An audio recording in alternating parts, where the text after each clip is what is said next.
Hello students, mission 50 के MCQ series और GS series में आपका स्वागत है। लगातार आप लोगों की मांग थी कि सर पॉलिटी का, हिस्ट्री का, साइंस का, हर विषय का आप एमसीक्यू लाइए सर। करंट अफेयर का तो मैं ला ही रहा था, हर दिन बिहार स्पेशल भी करा रहा था, और मैं बार बार बताता हूं कि मिशन 50 का एकमात्र लोभ है, वो लोभ है आपका रिजल्ट और कुछ नहीं। हम चाहते हैं कि इस स्टेज पर आप सभी को बुलाकर गुलदस्ता और शॉल देकर स्वागत करें। तो यही मकसद को लिए हम चल रहे हैं, लगातार उस तूफान को पार कर रहे हैं, उस लहरों को परास्त कर रहे हैं जो हमें रोकने की कोशिश कर रहा है। तो हम लोग अब लगातार एमसीक्यू सेशन हम लोग करते चलेंगे। तो सामने द लीजेंड सजदानंद सर, आपके सेलेक्ट बीपीएससी 64th, इनसे बेहतर गाइडलाइन तो कर मुझे लगता है पूरे हम लोग जितनी भी टीम है उससे बेहतर, इनसे बेहतर कोई गाइडलाइन कर नहीं सकता। खासकर हिस्ट्री में तो खैर कोई जवाब नहीं है। तो भाई लगातार अब आपके लिए शाम को 7 बजे से शाम 7 बजे सर लाइव आएंगे। हर दिन तैयार रहिएगा आप लोग हिस्ट्री का सेशन लेकर। और ये है द लीजेंड। साइंस में तो खैर सर को मैं 5 सालों से तो खैर सर मैं खुद ही जानता हूं सर को, और कभी कभी मुझे भी साइंस में गाइड लेने की जरूरत पड़ता है तो साइंस में सर के शरण में ही जाता हूं। खुद भी मैं परीक्षा देता रहता हूं, तो उसमें अगर गाइड मुझे लेना होता है तो सर के शरण में जाता हूं। तो इनसे बेहतर साइंस मैंने देखा नहीं है। तो बेहतर साइंस आपके लिए जो भी बेहतर होता है मिशन 50 आपके लिए लाता है, चाहे वो सेलेक्ट कैंडिडेट हो या कोई हो, बेहतर आपके लिए कोई लाता है तो मिशन 50 लाता है। तो बेहतरीन तरीके से आपके लिए सब कुछ किया जाएगा, मेहनत किया जाएगा। बस आपसे बस इतना रिक्वेस्ट है कि बिहार के एक एक कोने तक इस मैसेज को फैला दीजिए।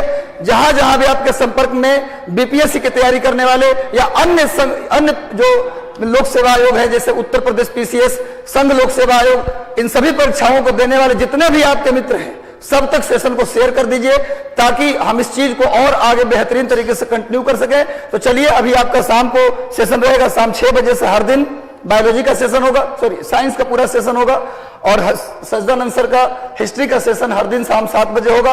और 8 बजे जैसे ही सर खत्म करेंगे मेरा अब करंट अफेयर का सेशन आएगा। तो मेरा करंट अफेयर का सेशन 8 बजे से अब फिक्स हो गया है, और 7 बजे हिस्ट्री और 6 बजे सर का बायोलॉजी साइंस। तो ये लगातार हम लोग इस सेशन से जुड़ते रहेंगे। तो जल्दी से सेशन को शेयर कर दीजिए, और सेशन अच्छा लग रहा है तो लाइक कर दीजिए और चैनल को सब्सक्राइब कर लीजिए, ठीक है। तो लगातार जुड़ते रहिए, मेहनत करते रहिए। हम पहले भी बता चुके हैं कि 20% हमारा योगदान होता है, 80% आप मेहनत करेंगे। हमारा जो लोभ है कि आप सिलेक्शन लेकर आए, ये सिलेक्शन होगा, ये तब होगा जब आप चाहेंगे। तो रिवीजन करते रहिए, मेहनत करते रहिए, और जितना भी हम लोग कराएंगे एमसीक्यू, इसका पीडीएफ आपको टेलीग्राम चैनल पे मिलेगा। टेलीग्राम चैनल 3 है, नोट कर लीजिएगा।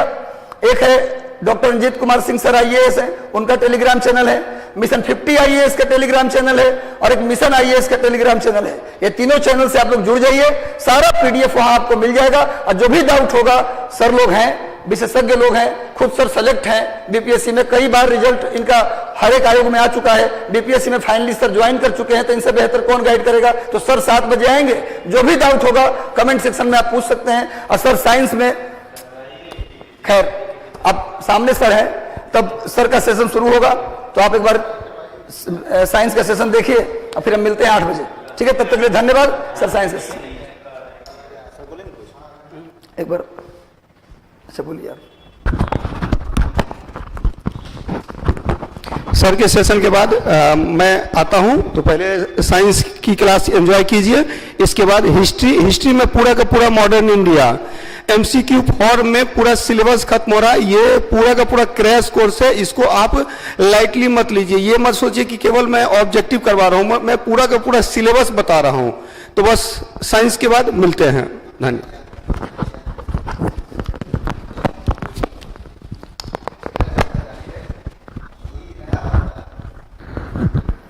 हेलो फ्रेंड्स, गुड इवनिंग आप सभी को। कैसे हैं आप लोग? आशा करते हैं सब लोग बेहतरीन होंगे और अपने कार्यों को कर रहे होंगे।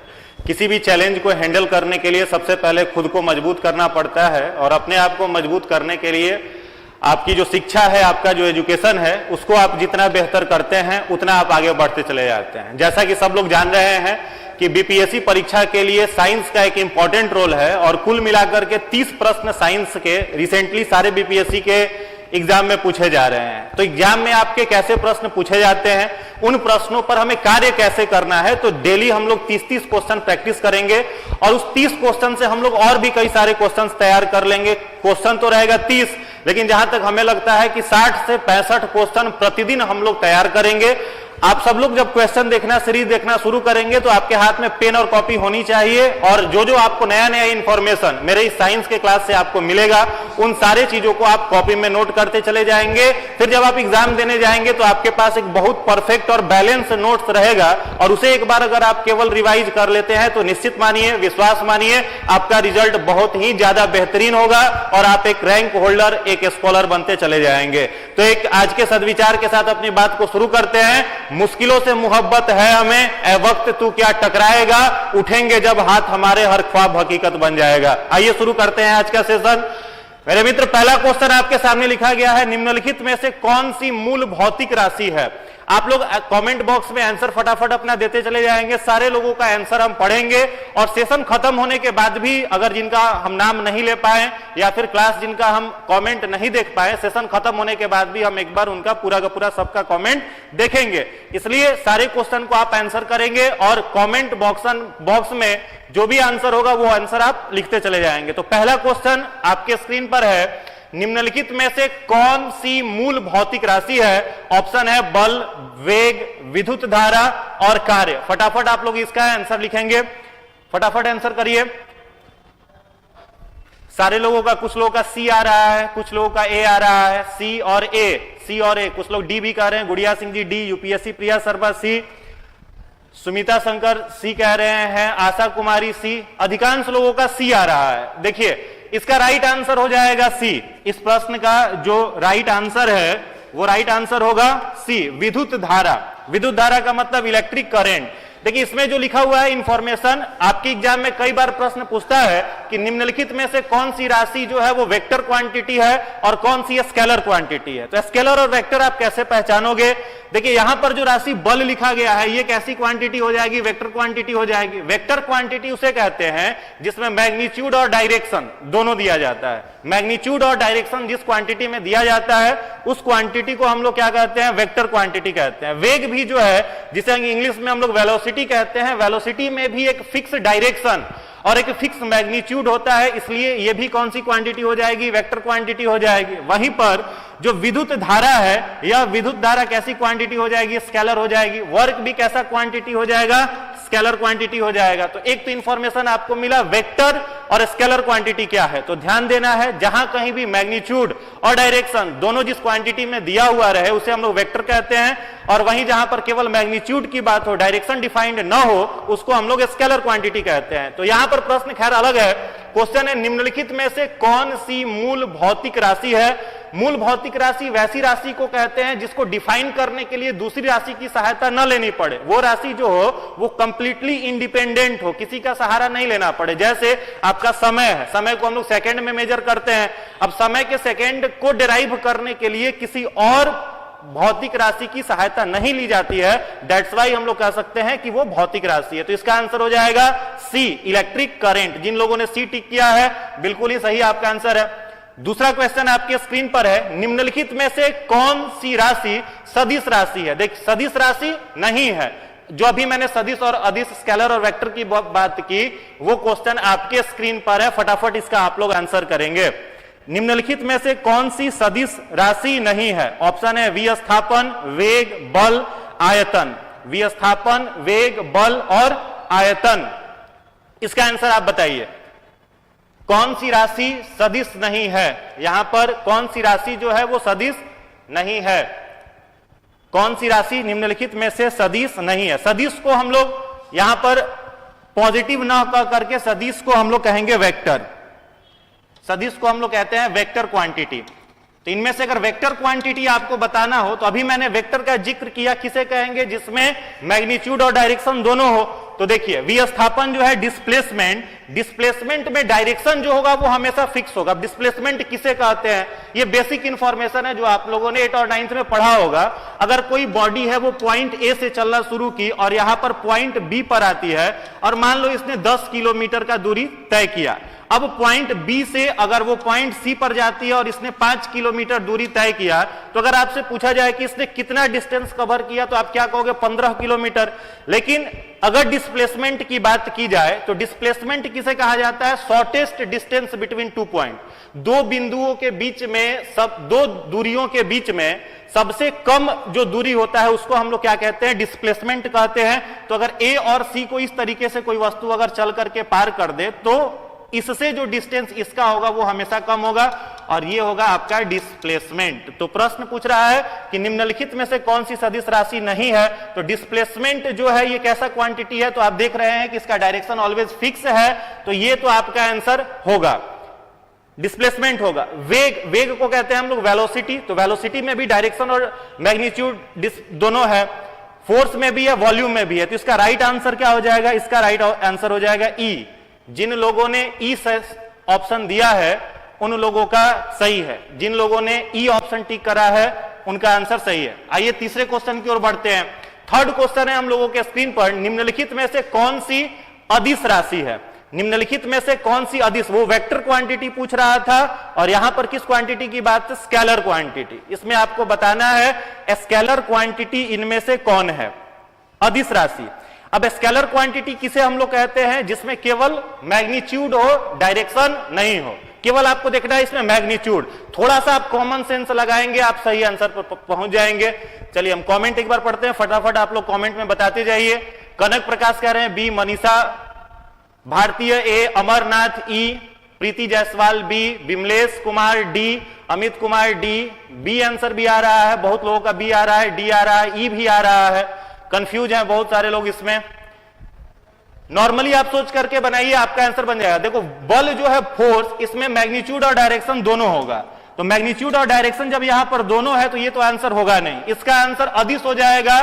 तो अदिश राशि जो है स्केलर क्वांटिटी इसमें से कौन है? अदिश को हम लोग कहते हैं स्केलर क्वांटिटी, और इसमें स्केलर क्वांटिटी कौन है? प्रेशर। प्रेशर जो होगा वो स्केलर क्वांटिटी होगा। 30 क्वेश्चन आपके स्क्रीन पर है, और फाइनली लास्ट में हम पूछेंगे कि किसका कितना नंबर आया। तो इसमें 30 नंबर में से आप कितना नंबर लेकर के आते हैं वो आपको लास्ट में बताना है। चलिए तीसरा क्वेश्चन का आंसर हो जाएगा आपका बी, प्रेशर।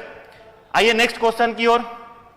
फोर्थ क्वेश्चन है, पदार्थ के संवेग और वेग के अनुपात से कौन सी भौतिक राशि प्राप्त की जाती है?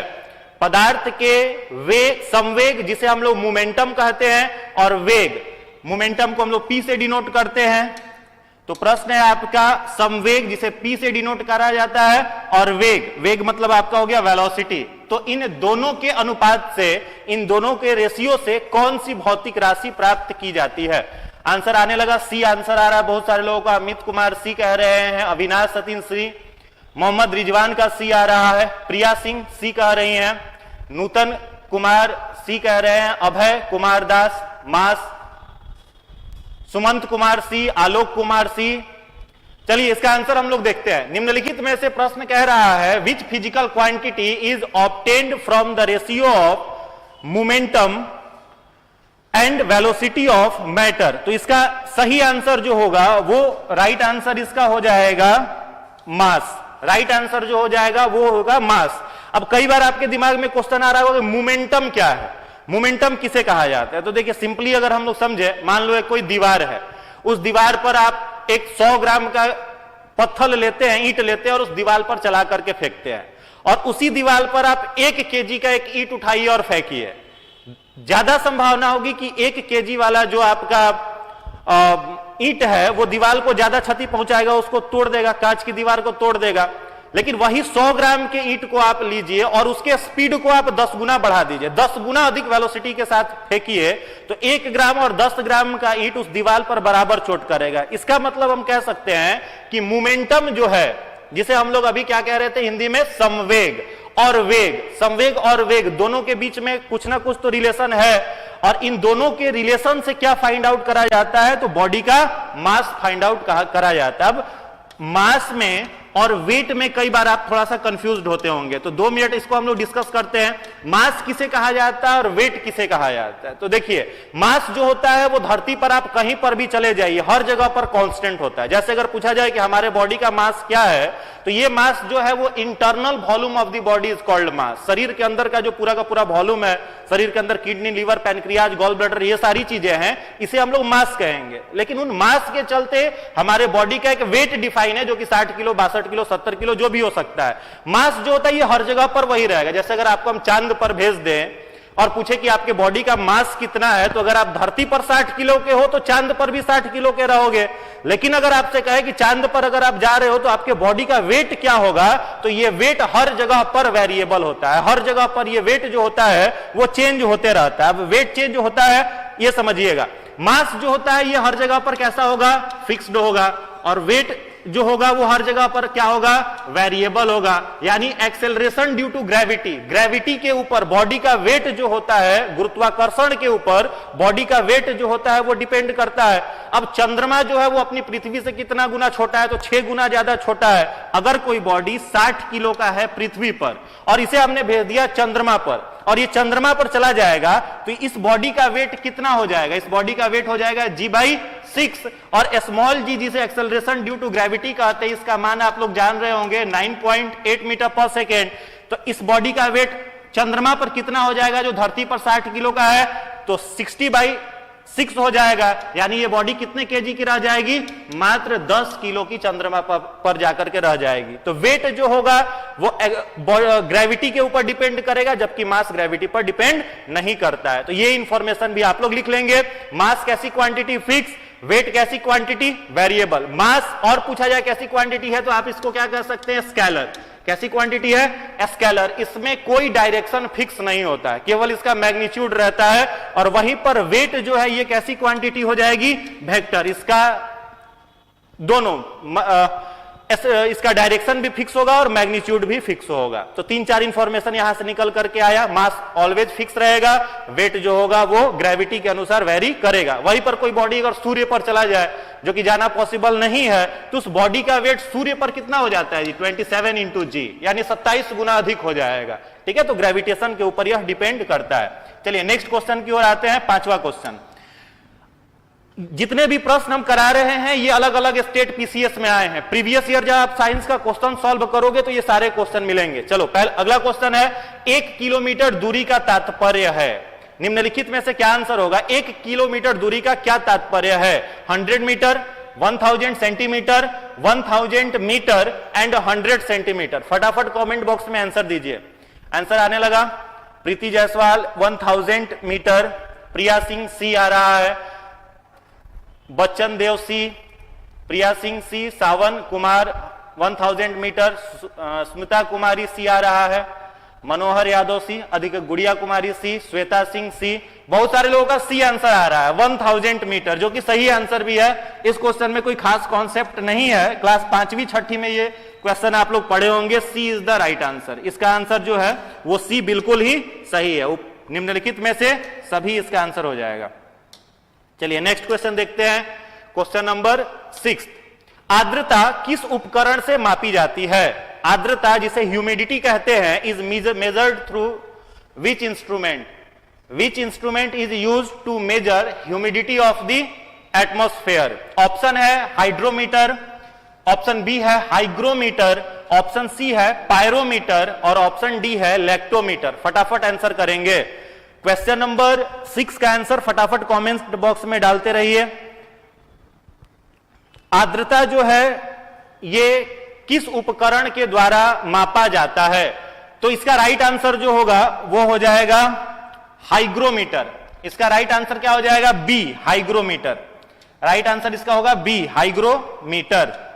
बी टिक कर लेंगे, हाइग्रोमीटर। देखिए हाइड्रोमीटर जो है इससे क्या नापते हैं? तो इससे पानी का स्पेसिफिक ग्रेविटी, जो वाटर होता है उस वाटर का इससे क्या नापते हैं हम लोग? Specific gravity of water. किससे नापते हैं हम लोग? हाइड्रोमीटर से मेजर करते हैं। लैक्टोमीटर से हम लोग क्या नापते हैं? दूध की शुद्धता। क्या नापते हैं? दूध की शुद्धता, क्वालिटी ऑफ मिल्क जो है वो मेजर करा जाता है लैक्टोमीटर से।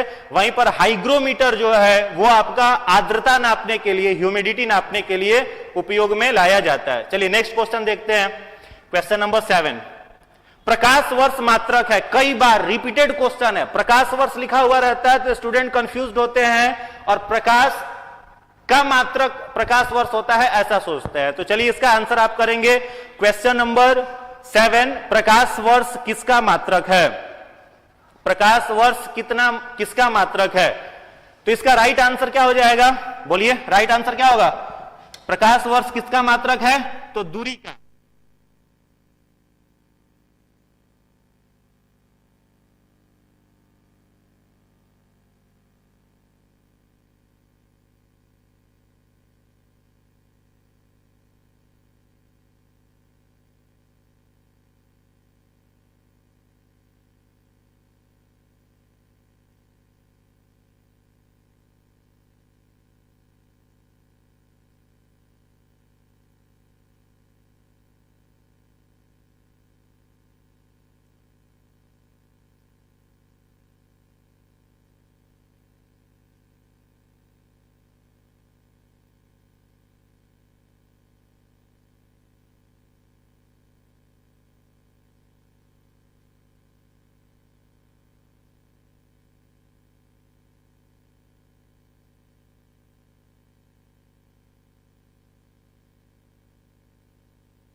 चलिए 2 मिनट का कुछ टेक्निकल इशू था, आप लोग यहां पर फोकस करिए। चलिए देखिए, अब हम होप करते हैं कि सही हो चुका होगा साउंड। कमेंट बॉक्स में एक बार यस लिख करके दिखा दीजिए। ऊर्जा की कमी नहीं होनी चाहिए, एनर्जी फुल ऊर्जा से भरे रहिए, कभी भी ऊर्जा की कमी नहीं होनी चाहिए। ऊर्जा की जब कमी हो तो एक बार याद कर लेना चाहिए वैसे लोगों को जो हमेशा हम लोगों को पॉजिटिवली अपलिफ्ट करते हैं। किसी ने ठीक ही कहा है, दुष्यंत का एक शायरी है, रहनुमाओं की अदाओं पर फिदा है ये दुनिया। रहनुमा कहा जाता है सफल लोगों को, नेता लोगों को कहा जाता है, उनको देख करके लोग खुश होते हैं कि कितने ज्यादा सफल है। उनके बारे में कहा गया है, रहनुमाओं की अदाओं पर फिदा है ये दुनिया, इस बहकती हुई दुनिया को संभालो यारो। कौन कहता है आसमां में सुराख नहीं होता, एक पत्थर तो तबीयत से उछालो यारो। मेरे मित्र हमेशा फुल एनर्जी से भरे हुए रहिए और फटाफट साउंड जा रहा है? Yes sir. चलिए ठीक है, क्वेश्चन की तरफ आते हैं। क्वेश्चन इसको समझिए, परमाणु में अगर 2 प्रोटॉन 2 न्यूट्रॉन और इलेक्ट्रॉन है तो उसमें आपको बताना है कि उसका द्रव्यमान संख्या।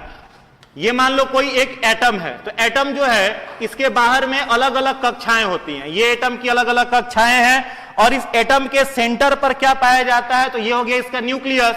न्यूक्लियस में कौन कौन से चार्ज रहते हैं, तो न्यूक्लियस के अंदर में दो चार्ज रहते हैं, एक प्रोटॉन रहता है और एक न्यूट्रॉन रहता है। और इस एटम के बाहरी कक्षा में क्या रिवॉल्व करते रहता है, इलेक्ट्रॉन मूव्स करते रहते हैं। तो अगर कभी भी आपसे पूछा जाए कि आप बताओ कि मास नंबर जो है एटम का क्या होगा, तो आप सीधा सीधा आंसर क्या कह सकते हैं कि जब किसी भी बॉडी का आपको मास नंबर निकालना हो तो ये प्रोटॉन और न्यूट्रॉन दोनों को क्या कर दीजिए, जोड़ दीजिए, और जैसे ही आप प्रोटॉन और न्यूट्रॉन दोनों को जोड़ देंगे आपको उसका मास नंबर निकल जाएगा। तो प्रोटॉन 2 है, न्यूट्रॉन भी कितना है, 2 है, तो इसका राइट आंसर क्या हो जाएगा, बी 4। तो जितने लोगों ने बी आंसर टिक करा है उनका आंसर बिल्कुल ही सही है।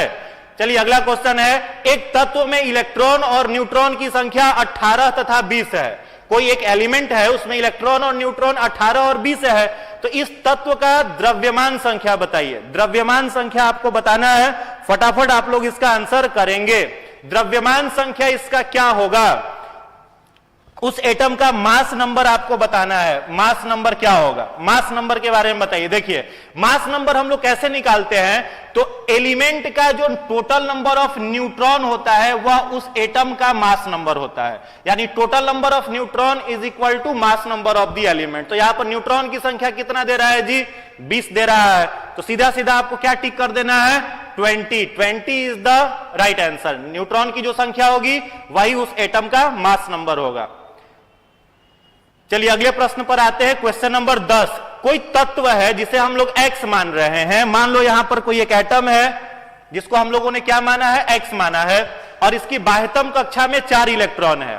हाइड्रोजन के साथ इसके यौगिक का कौन सा सूत्र होगा, अगर यह हाइड्रोजन के साथ जुड़ेगा तो इसका क्या फॉर्मूला होगा। ये एक एटम है, x कोई एटम है, इसको अगर हाइड्रोजन के साथ जोड़ते हैं, ये बीपीएससी प्रीलिम्स में क्वेश्चन आया हुआ है, फटाफट कमेंट कर करके इसका आंसर बताएंगे, इसका राइट आंसर क्या होगा।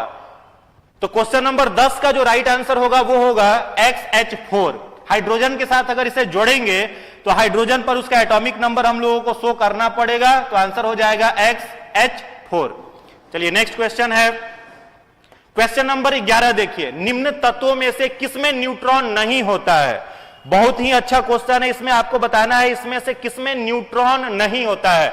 ऑक्सीजन, नाइट्रोजन, हाइड्रोजन और तांबा, इसमें बताना है आपको कि किसमें न्यूट्रॉन नहीं होता है। ऑक्सीजन, नाइट्रोजन, हाइड्रोजन और तांबा। तांबा को हम लोग इंग्लिश में कॉपर कहते हैं, जो लोग सीबीएसई वाले लोग होंगे उन्हें थोड़ा सा डिस्टर्बेंस हो रहा होगा। तांबा को हम लोग क्या कहते हैं, कॉपर, ऐसे यहां पर इंग्लिश में लिखा हुआ है। इसका राइट आंसर क्या हो जाएगा, हाइड्रोजन, H। इसी कारण से मेंडलीव के पीरियोडिक टेबल को मान्यता नहीं मिली थी। आगे हम लोग जब इस पर और प्रश्न पीरियोडिक टेबल का हम आपको कराएंगे तो इसमें आपको इंफॉर्मेशन इसके बारे में और डिटेल में दिया जाएगा। तो इसका राइट आंसर जो है वो हो जाएगा हाइड्रोजन। चलिए अगले क्वेश्चन की ओर बढ़ते हैं, निम्नलिखित में से कौन सा कण आवेश रहित होता है।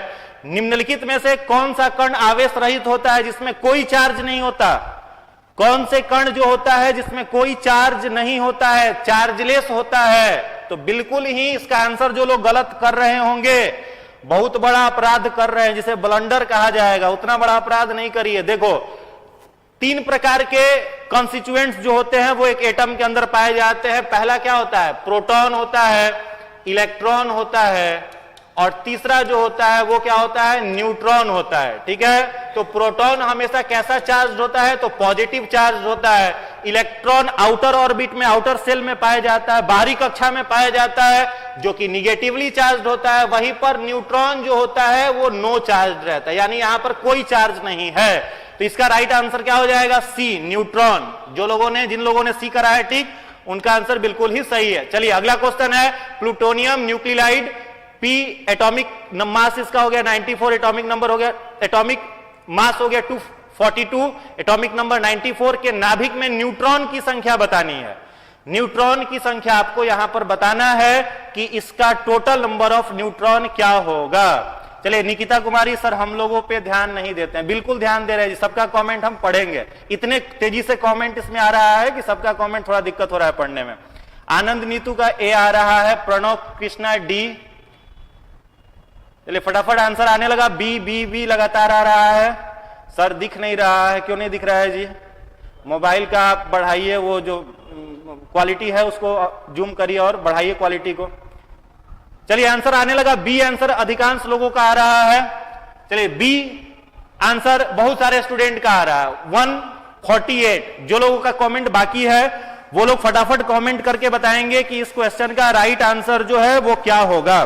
राइट आंसर फटाफट आप लोग बताते चलिए, राइट आंसर बताते चलिए। चलिए देखिए, आपको जब निकालना हो कि किसी भी एटम पर न्यूट्रॉन की संख्या कितनी है, कुछ नहीं करना है, एटॉमिक मास और एटॉमिक वेट दोनों को जोड़ दीजिए। न्यूट्रॉन की संख्या निकालनी हो तो एटॉमिक मास एटॉमिक वेट को क्या करना है, ऐड कर देना है, जोड़ देना है, नंबर ऑफ न्यूट्रॉन आपका फाइंड आउट वहीं से हो जाएगा। तो देखो 242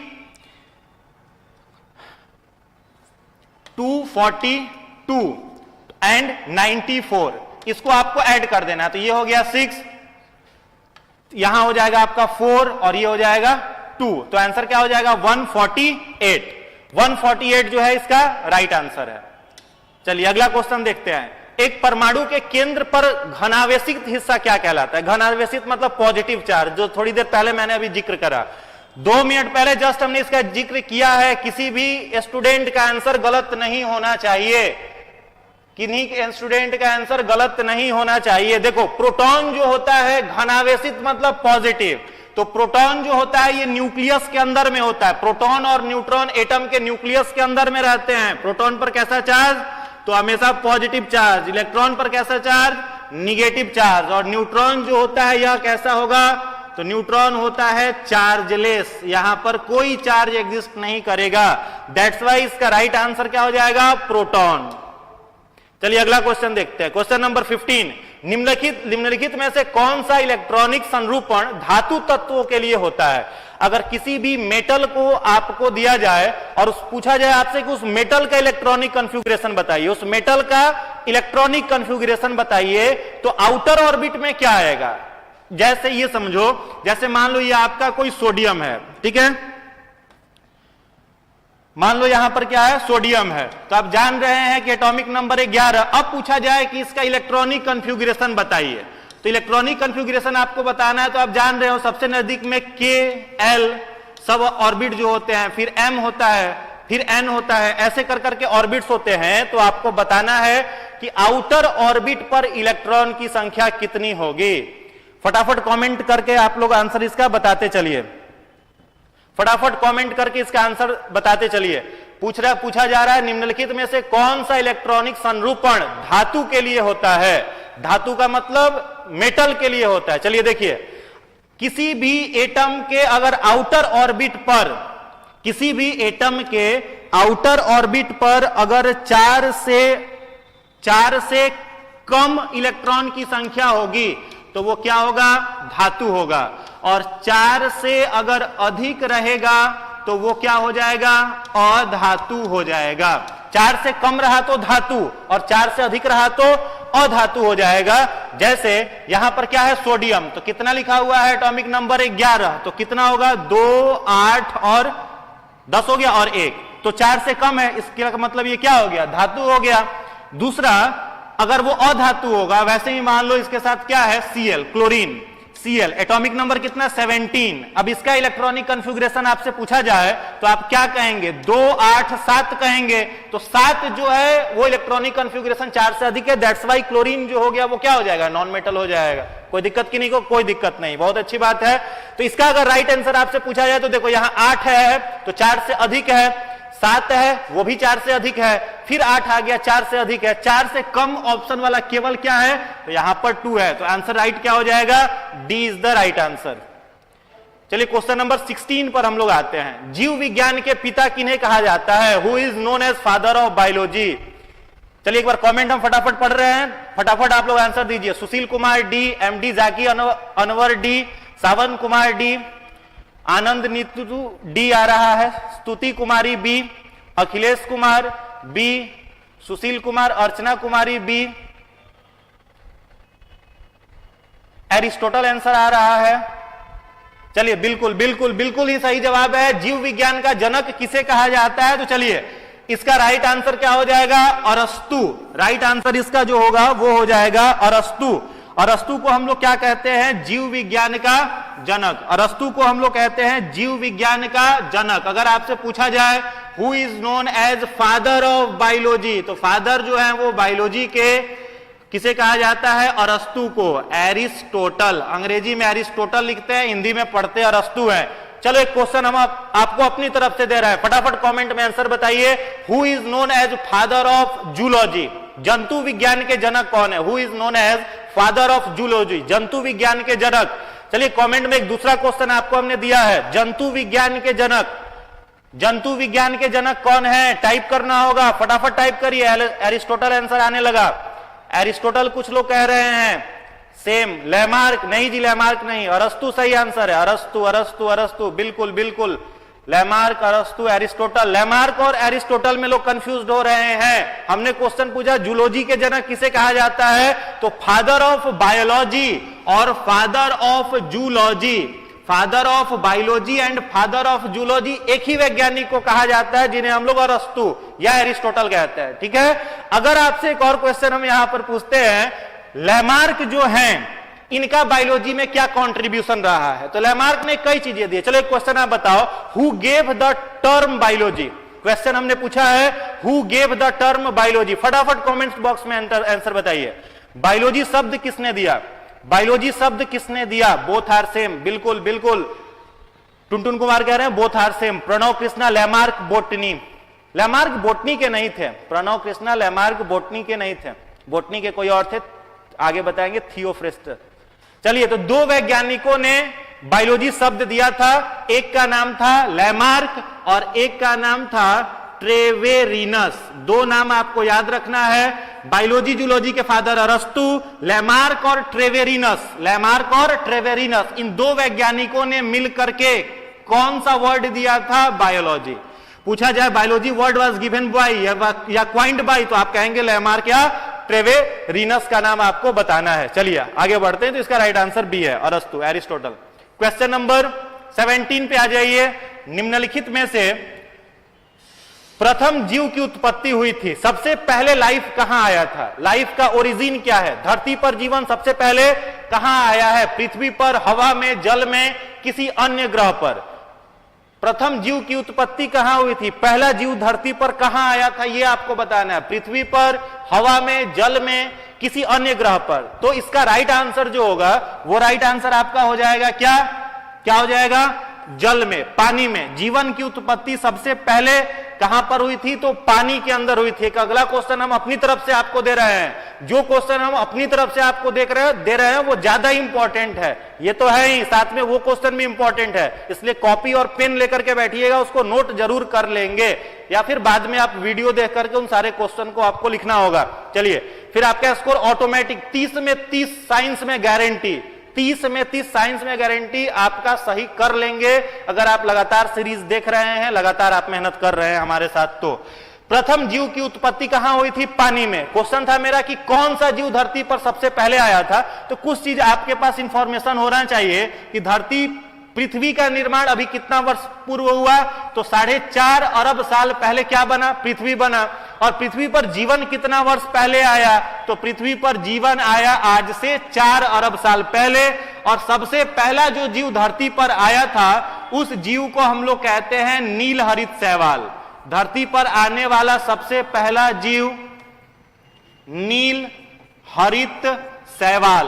धरती पर आने वाला सबसे पहला जीव नील हरित शैवाल, जिसे इंग्लिश में हम लोग ब्लू ग्रीन एल्गी कहते हैं। यह धरती का सबसे पहला जीव है। इस ब्लू ग्रीन एल्गी को कई जगह पर साइनोबैक्टीरिया भी लिखा हुआ रहेगा, आप कंफ्यूज नहीं होंगे, दोनों कॉमन है। ब्लू ग्रीन एल्गी, साइनोबैक्टीरिया, नील हरित शैवाल, ये सब धरती पर आने वाला है। ये पहला जीव था। एल्गी लिखा हुआ है इसलिए इसको प्लांट आप नहीं समझेंगे, ये एक बैक्टीरिया की प्रजाति है। This is the first organism on the earth, blue green algae. Blue green algae, नील हरित शैवाल। और जीवन की शुरुआत सबसे पहले कहां पर हुई थी? तो पानी के अंदर, वाटर से। चलिए क्वेश्चन नंबर 18 पर आ जाइए। नेक्स्ट क्वेश्चन है, आधुनिक मनुष्य का पूर्वज कौन है? हम लोग आधुनिक मनुष्य को क्या कहा जाता है? आधुनिक जो इंसान है इसे हम लोग क्या कहते हैं? होमो सेपियंस। होमो सेपियंस। तो होमो सेपियंस जो है इसका पूर्वज कौन था? हमारा पूर्वज कौन था? तो कई लोग कहेंगे कि बंदर था पूर्वज। चलिए पहले आपका फटाफट कमेंट पढ़ते हैं। ब्लू ग्रीन एल्गी सी, क्रो मैग्नन आंसर आने लगा ए बी सी।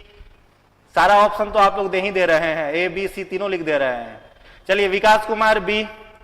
कमेंट करते रहिए, जब तक आप कमेंट में लिखेंगे नहीं तब तक आपको याद नहीं होगा, इसलिए कमेंट जरूर आप लोग करेंगे, आंसर बॉक्स में लिखते चले जाएंगे। आधुनिक मनुष्य का पूर्वज, who is the ancestor of modern man? बिल्कुल इंपॉर्टेंट क्वेश्चन है और इसका राइट आंसर जो होगा वो क्या हो जाएगा? B, Cro Magnon app.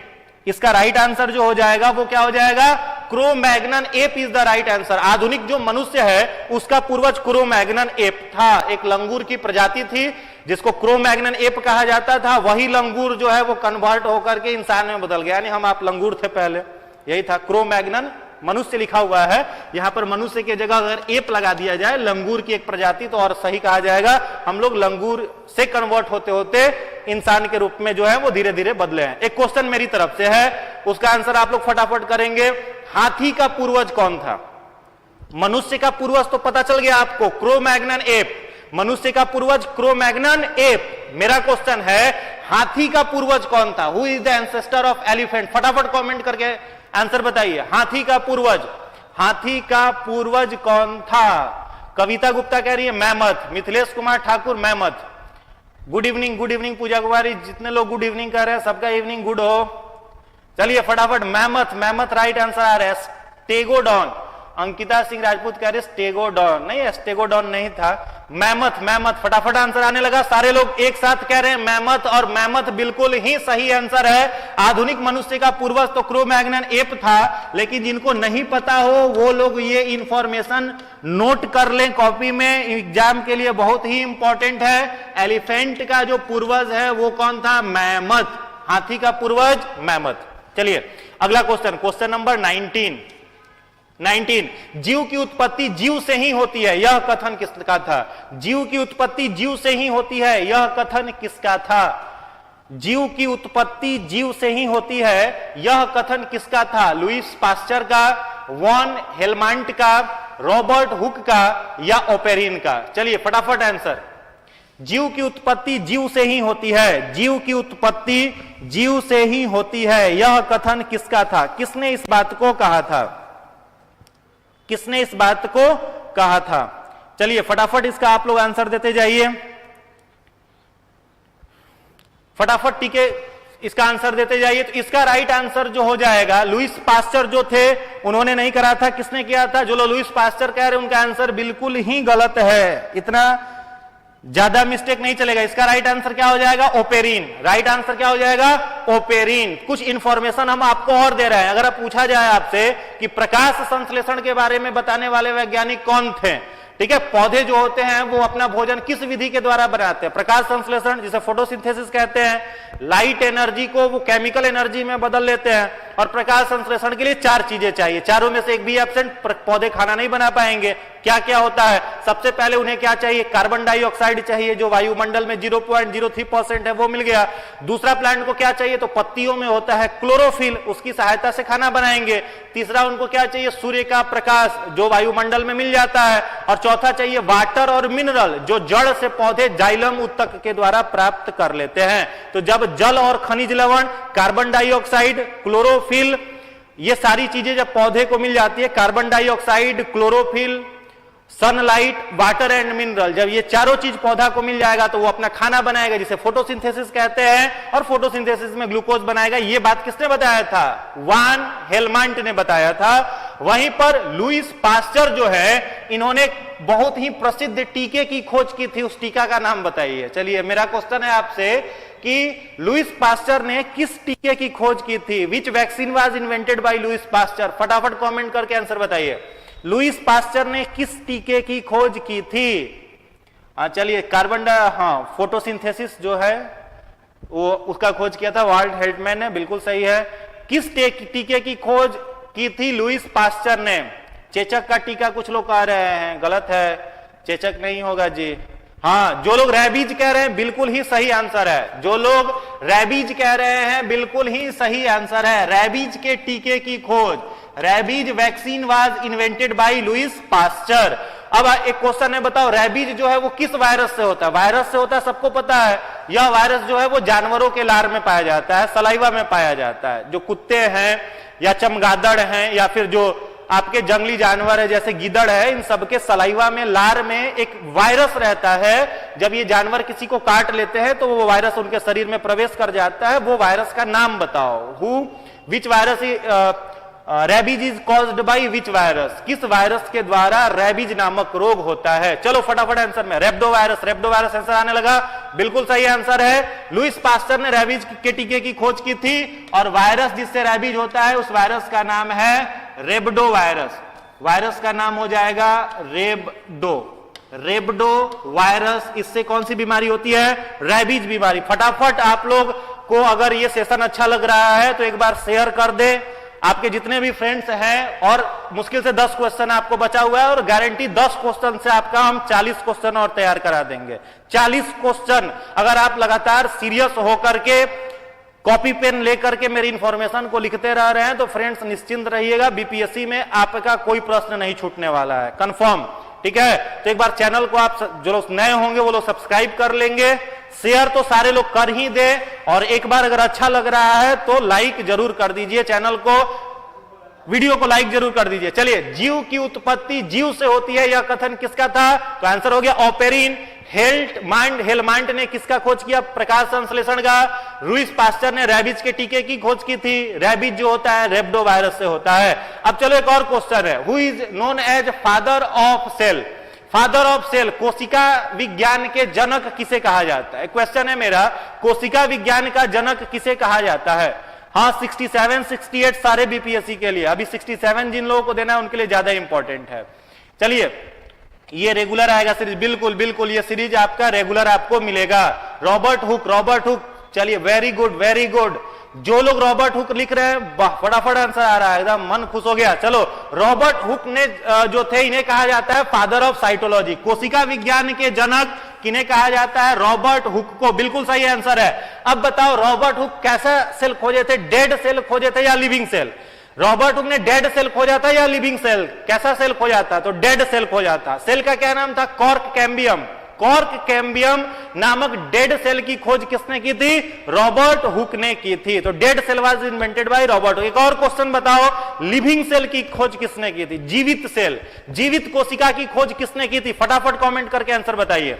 Living cell was invented by, living cell was invented by, जीवित कोशिका की खोज किसने की थी?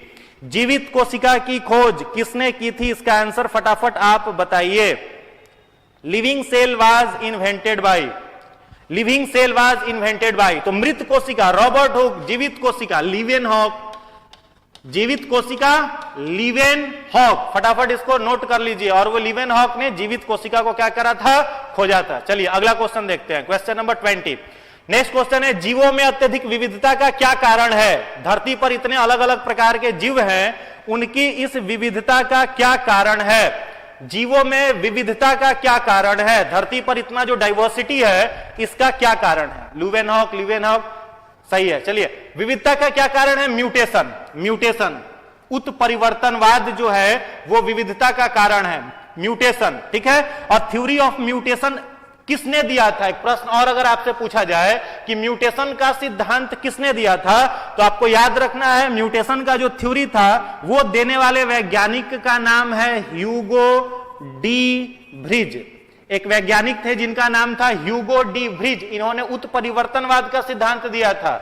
उत्परिवर्तनवाद का मतलब ये होता है कि वातावरण के चलते या कोई वायरस अगर हमारे शरीर में आ जाता है और हमारे डीएनए में, जीन में कोई प्रभाव छोड़ जाता है, तो हमारे आने वाले जनरेशन को उस बीमारी का सामना कई जनरेशन तक, वंश तक करना पड़ेगा। यही कहलाता है म्यूटेशन। तो विविधता का मेन कारण क्या है? म्यूटेशन। और थ्योरी ऑफ म्यूटेशन किसने दिया था? ह्यूगो डी व्रिज ने दिया था। चलिए अगला क्वेश्चन 21। नेक्स्ट क्वेश्चन है, विकास का मुख्य कारक क्या है? विकास जो है, डेवलपमेंट, या फिर यहां डेवलपमेंट न कह करके अगर आप लोग इवोल्यूशन कहें तो ज्यादा सही वर्ड होगा, इवोल्यूशन। इवोल्यूशन का क्या मेन कारण है? इवोल्यूशन क्यों होता है? जीवों में विकास क्यों होता है? तो इसका आंसर क्या हो जाएगा? लैंगिक जनन के कारण। सेक्सुअल रिप्रोडक्शन जो है, इसके कारण जीवों में लगातार क्रमिक विकास का जो क्रम है वो आगे बढ़ रहा है। और यह सिद्धांत अगर आपसे पूछा जाए, थ्योरी ऑफ ओवर प्रोडक्शन किसने दिया था?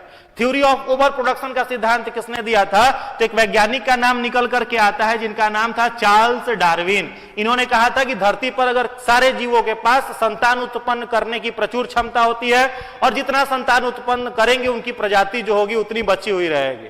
और जहां तक हमको लगता है कि अपने देश में इनके इस थ्योरी को लोगों ने कुछ ज्यादा ही सीरियस ले लिया। आप कल्पना करिए 1947 से पहले, जिस समय हम लोग गुलाम थे, उस समय उसके पहले 1947 के पहले भारत की जो जनसंख्या थी वो मात्र लगभग 30 करोड़ के आसपास थी, 47 के पहले। और आज कब चल रहा है? तो आज हम लोग 2022 में जी रहे हैं और आज हम लोग कितने हो गए हैं? तो 135 करोड़ पार कर रहे हैं। यानी मनुष्य क्या जो जनसंख्या वो खत्म होने वाला नहीं है। पढ़ा करके कौन गए थे? डार्विन। और पढ़ कौन लिया?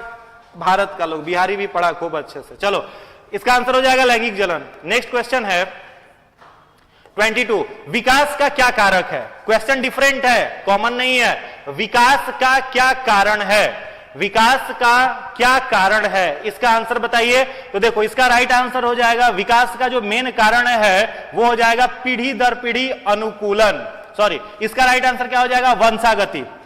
राइट आंसर जो हो जाएगा इसका क्या हो जाएगा? वंशागति। ठीक है, हर जनरेशन टू जनरेशन जो एडॉप्टेशन हो रहा है वो विकास का मेन कारण। 23 क्वेश्चन देखिए, पुस्तक दी ओरिजिन ऑफ स्पेसीज किसने लिखी थी? हजारों बार यह क्वेश्चन रिपीटेड है, चाहे वो आपका बीपीएससी का एग्जाम हो, बिहार एसआई का अगर आप एग्जाम देते हैं ये क्वेश्चन कई बार पूछा है, या फिर अगर आप अलग अलग एसएससी का कोई भी एग्जाम दे रहे होंगे तो निश्चित रूप से आपको कभी ना कभी इस क्वेश्चन का सामना करना पड़ा होगा। बहुत ही महत्वपूर्ण क्वेश्चन है। यह किताब का नाम बायोलॉजी में पूछता ही पूछता है। क्वेश्चन है, ओरिजिन ऑफ स्पेसीज किताब किसने लिखा था? तो ओरिजिन ऑफ स्पेसीज किताब जो है वो किसका लिखा हुआ है? चार्ल्स डार्विन का। किसने लिखा था? चार्ल्स डार्विन नामक एक वैज्ञानिक ने यह किताब लिखा था। और यह किताब किस चीज पर आधारित है? तो इवोल्यूशन पर आधारित है, विकासवाद पर आधारित है। एक और क्वेश्चन आपसे पूछते हैं, लैमार्क ने कौन सा किताब लिखा था? बहुत ही फेमस क्वेश्चन है कि which book was written by Lamarck. तो लैमार्क ने एक बहुत प्रसिद्ध किताब लिखी थी जिनका भी नाम थोड़ी देर पहले लिख लिया था हमने कि बायोलॉजी शब्द देने वाले वैज्ञानिक यही थे, लैमार्क। और लैमार्क ने जो किताब लिखा था वो था फिलोसोफिक जूलॉजिक।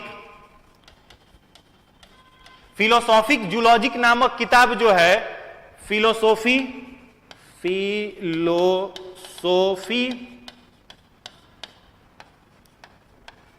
जूलॉजिक, यह किताब किसने लिखा था? तो यह किताब लिखा था लैमार्क ने। मेंडल, एक और क्वेश्चन अगर आपसे पूछा जाए कि जेनेटिक्स के फादर किसे कहा जाता है, फादर ऑफ जेनेटिक्स, तो आंसर क्या हो जाएगा? मेंडल। और डार्विन, यहां पर इसका right answer origin of species किताब किसने लिखा? डार्विन ने लिखा। 24, निम्न में से कौन सी कोशिका घटना कोशिका में दाखिल होने वाले जीवाणु को नष्ट कर देती है? यहां पर घटना अगर हटा दे तो भी कोई दिक्कत नहीं है। जीवाणुओं को हमारे शरीर में कौन मार देता है? जीवाणुओं को हमारे शरीर में प्रवेश करने के बाद कौन सा सेल ऑर्गेनल है जो जीवाणुओं को नष्ट कर देता है, जीवाणुओं को मार देता है? चलिए इसका आंसर आप बताएंगे। कोशिका में जीवाणु को मारने वाला कोशिकांग कौन सा है? तो इसका राइट आंसर जो है वो हो जाएगा इसका जो राइट आंसर है वो हो जाएगा लाइसोजोम। क्या हो जाएगा? लाइसोजोम। लाइसोजोम हमारे शरीर में जीवाणुओं को प्रवेश करने पर रोकता है, उन्हें मार देता है। इस कारण से लाइसोजोम को एक और नाम दिया गया है, suicidal bag of the cell. Suicidal bag of the cell. अब इसे सुसाइडल बैग क्यों कहते हैं वो समझो। देखो, अगर मान लो सेल के अंदर कोई बैक्टीरिया या वायरस आया तो उसको तो ये मारेगा ही, जीवाणु को मारेगा ही, लेकिन इसे सुसाइडल बैग क्यों कहते हैं? तो मान लो कोई एक यहां पर कोशिका है और यहां पर कोशिका द्रव्य है और इसी कोशिका द्रव्य के अंदर एक राउंड शेप स्ट्रक्चर इस तरीके का होता है लाइसोजोम। और लाइसोजोम के अंदर एक इंजाइम भरा हुआ रहता है और वो एक स्ट्रॉन्ग इंजाइम होता है जिसे हम लोग हाइड्रोलाइटिक इंजाइम कहते हैं। जिस इंजाइम को हम लोग हाइड्रोलाइटिक इंजाइम कहते हैं, या फिर इसे एसिड हाइड्रोलेज भी कहा जाता है। हाइड्रोलाइटिक एंजाइम या फिर इसे एसिड हाइड्रोलेज भी कहा जाता है, और इसी के कारण इसे सुसाइडल बैग कहा जाता है। और कई बार जब यह फटता है, बस्ट हो जाता है, तो कोशिका के अंदर में जो भी सेल ऑर्गेनल है, चाहे वो माइटोकॉन्ड्रिया हो, इंडोप्लाज्मिक रेटिकुलम हो, गोल्जी बॉडी हो, लाइसोजोम हो, उन सबको यह मार और करके खत्म कर देता है। इस कारण से लाइसोजोम को सुसाइडल बैग कहते हैं। राइबोजोम के बारे में एक इंफॉर्मेशन आपको देना चाहेंगे। इस राइबोजोम को कहा जाता है फैक्ट्री ऑफ प्रोटीन। यह भी प्रश्न प्रीवियस ईयर आपको मिल जाएगा। फैक्ट्री ऑफ प्रोटीन किसे कहा जाता है? राइबोजोम। प्रोटीन का फैक्ट्री राइबोजोम को कहा जाता है। अंतरः प्रद्रवी जालिका, जिसे हम लोग इंडोप्लाज्मिक रेटिकुलम कहते हैं। अगर आपसे पूछा जाए कि हमारी कोशिका में लिपिड का संश्लेषण कौन करता है, लिपिड का निर्माण कौन करता है, तो आपको याद रखना है इंडोप्लाज्मिक रेटिकुलम जो होता है, जिसका एक भाग रफ इंडोप्लाज्मिक रेटिकुलम है, यह काम किसका करता है? तो लिपिड का निर्माण। यहां याद रखना है आपको, लिपिड का निर्माण। लिपिड का निर्माण जो है वो रफ इंडोप्लाज्मिक रेटिकुलम करता है। इतने सारे इंफॉर्मेशन आपको इस प्रश्न से मिल गया। चलो क्वेश्चन नंबर 25 देखिए। मानव शरीर के किस अंग में उपकला कोशिका पाई जाती है? मानव शरीर के किस अंग में उपकला कोशिका, उपकला कोशिका जो है वो किस अंग में पाई जाती है? देखिए, उपकला जो होता है वो शरीर का सबसे बाहरी आवरण होता है। जैसे मान लो ये शरीर की हमारी कोई कोशिका है, अब इस कोशिका का सबसे बाहरी भाग आप देखेंगे ना, तो यह उपकला ऊतक ही होता है। इसलिए इसका राइट आंसर जो हो जाएगा वो हो जाएगा ई। उपकला ऊतक एपिथेलियल टिश्यू के द्वारा हमारे शरीर के बाहर के सारे अंगों में यह टिश्यू, यह ऊतक पाया जाता है। क्वेश्चन नंबर 26 की तरफ आते हैं। निम्नलिखित में से किसकी कोशिका में कोई एंजाइम नहीं होता है? कोई एंजाइम नहीं है। किसकी कोशिका में कोई एंजाइम नहीं? एक बार फटाफट सेशन को लाइक कर दीजिए, शेयर कर दीजिए अपने दोस्तों के बीच। बस कुछ ही क्वेश्चन बचा हुआ है। निम्नलिखित में से किस कोशिका में कोई एंजाइम नहीं पाया जाता है? चलो फटाफट इसका आंसर करिए। जिसमें कोई एंजाइम नहीं पाया जाता है। सारे लोगों का कमेंट हम बाद में पढ़ेंगे, सब लोगों का कमेंट बाद में पढ़ेंगे। कोई एंजाइम नहीं पाया जाता है। चलिए इसका राइट आंसर क्या हो जाएगा? वायरस। राइट आंसर क्या हो जाएगा? वायरस। वायरस की कोशिका में कोई एंजाइम नहीं पाया जाएगा। वायरस का शरीर जो होता है यह किस चीज का बना रहता है? क्रिस्टल का। किसका बना रहता है? क्रिस्टल का। अगर पूछा जाए वायरस जीवित होता है या मृत होता है, तो याद रखोगे वायरस जीवित और मृत इन दोनों के बीच की योजना कड़ी है। जब यह वातावरण में रहेगा कैसा होगा? मृत रहेगा। किसी के शरीर में आ जाए, पौधा में आ जाए, हम लोगों में आ जाए, किसी में भी चला जाए, तो यह क्या हो जाता है? जीवित हो जाता है। ठीक है, तो वायरस जीवित और मृत दोनों के बीच की योजना कड़ी। अगर पूछ दे आपसे कि वायरस का खोज किसने किया था, हु डिस्कवर्ड वायरस, तो याद रखोगे वायरस का खोज इवानोवस्की ने किया था। इवानोवस्की नामक वैज्ञानिक ने क्या करा था? वायरस का खोज किया था। उसके बाद एक क्वेश्चन है जीवाणु, बैक्टीरिया। प्रश्न पूछा जाए अगर बैक्टीरिया की खोज किसने की थी, तो आप क्या आंसर देंगे? तो बैक्टीरिया की खोज करने वाले वैज्ञानिक कौन थे? लीवेनहॉक। कौन थे? लीवेनहॉक ने बैक्टीरिया की खोज की थी। लाइकेन के बारे में कोई खास वैसा कोई इंफॉर्मेशन यहां पर निकल करके नहीं आ रहा है, फिर भी आप याद कर सकते हैं दो चीज। लाइकेन जो है इसे हम लोग कहते हैं पॉल्यूशन इंडिकेटर। लाइकेन को हम लोग कहते हैं पॉल्यूशन इंडिकेटर, यानी प्रदूषण का सूचक। जहां कहीं भी एटमॉस्फेयर में सल्फर डाइऑक्साइड, किस गैस की? सल्फर डाइऑक्साइड की मात्रा अगर वातावरण में बढ़ेगी, वहां से लाइकेन खत्म होना शुरू हो जाएगा। दैट्स व्हाई लाइकेन को हम लोग क्या कहते हैं? पॉल्यूशन इंडिकेटर कहते हैं। चलिए अगले क्वेश्चन की ओर आते हैं। राइट आंसर इस क्वेश्चन का हो जाएगा वायरस, विषाणु। क्वेश्चन नंबर 27 देखेंगे। कोशिका का शक्ति स्रोत है। कोशिका को ऊर्जा कहां से मिलता है? कोशिका को ऊर्जा कहां से मिलता है? फटाफट कमेंट बॉक्स में अपना आंसर टाइप करिए। कोशिका भित्ति, माइटोकॉन्ड्रिया, राइबोसोम या न्यूक्लियस। तो इसका राइट आंसर हो जाएगा, बचपन से आप लोग पढ़ते आ रहे हैं, क्या? माइटोकॉन्ड्रिया। माइटोकॉन्ड्रिया से क्या मिलता है? कोशिका को ऊर्जा मिलता है, इसलिए माइटोकॉन्ड्रिया को क्या कहते हैं? कोशिका का ऊर्जा घर। एक और प्रश्न थोड़ा सा अगर हम घुमा करके आपसे पूछें कि माइटोकॉन्ड्रिया जो होता है वो और क्या काम करता है, और क्या काम करता है, तो एक चीज आपको यहां और याद रखना है कि क्रेब चक्र का केंद्र भी माइटोकॉन्ड्रिया होता है। क्रेब चक्र का केंद्र। एक और इंफॉर्मेशन आपके पास आया, क्रेब चक्र, क्रेब साइकिल क्या होता है? तो 36 मोल एटीपी, 36 मोल एटीपी का निर्माण करने का काम किसका है? माइटोकॉन्ड्रिया का। तो साइट ऑफ क्रेब्स साइकिल भी माइटोकॉन्ड्रिया ही होगा।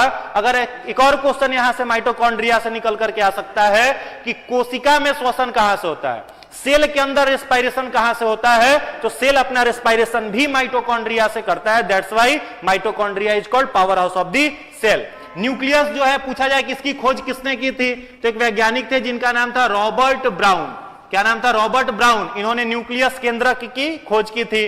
कोशिका भित्ति जो होता है पौधों की कोशिका में, बैक्टीरिया की कोशिका में और कवक की कोशिका में, तीनों में होता है कोशिका का सबसे बाहरी आवरण जो कैसा होता है? डेड। किन किन जीवों में है? तो 3 जीव में बस कोशिका भित्ति होगा। नाम याद कर लो, बैक्टीरिया में होगा, प्लांट में होगा, साथ ही साथ एक और किस में हो जाएगा? तो फंजाई में। Bacteria, plant, fungi, bacteria, plant, fungi, इन तीनों में होता है कोशिका भित्ति। जंतु कोशिका में नहीं पाया जाता।